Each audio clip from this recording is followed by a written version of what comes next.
BJP के राष्ट्रीय प्रवक्ता डॉक्टर सुधांशु त्रिवेदी कहते हैं, केंद्र सरकार द्वारा दिए गए पैसे पर दिल्ली सरकार की निर्भरता 2014 से 2015 की तुलना में 3 गुना बढ़ गई है। उन्होंने आप अपने कुप्रबंधन में दिल्ली के लोगों को विनाशकारी स्थिति में धकेल दिया है। 15 में जो जीडीपी का 0.47% ये ग्रांटिंग एड पर, यानी जो सीधे आपको एक प्रकार से दे दिया जाता है केंद्र सरकार के द्वारा, उस पर निर्भर थे, वह बढ़ते बढ़ते 2020-21 में 1.54 हो गई। यानी एक शब्दों में कहें कि केंद्र सरकार के द्वारा प्राप्त होने वाले धन पर दिल्ली सरकार की निर्भरता 3 गुने से अधिक हो गई।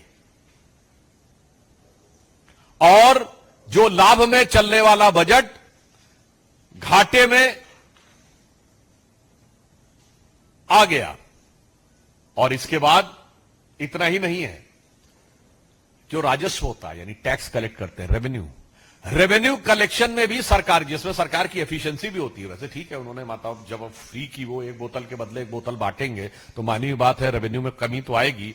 अब रेवेन्यू कमी भी निरंतर वो बढ़ती चली जा रही थी, और जिसकी वजह से हम ये कह सकते हैं कि 10 साल में अगर आप देखें 2014-15 में जो राजस्व था वो 5.4% के आसपास था जीडीपी का। यानी कुल जो एक तरीके से आप समझिए कुल जो उत्पाद होता था दिल्ली में, उसका 5.4% वो टैक्स कलेक्शन करने में सफल होते थे, जो घटते घटते घटते घटते 3 कुछ पे आ गया है, 3.9% पे। और ये मैं बता दूं कि देश में एवरेज 6.27 है।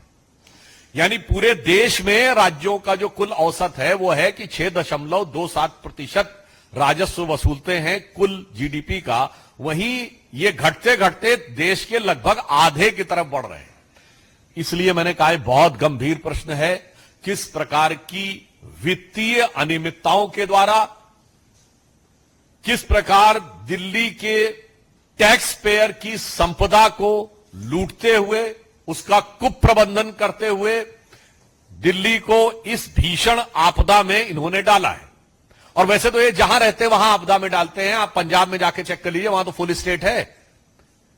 जो इन्वेस्टमेंट पंजाब में था आज से 3 साल पहले, और आज कितना हो गया है।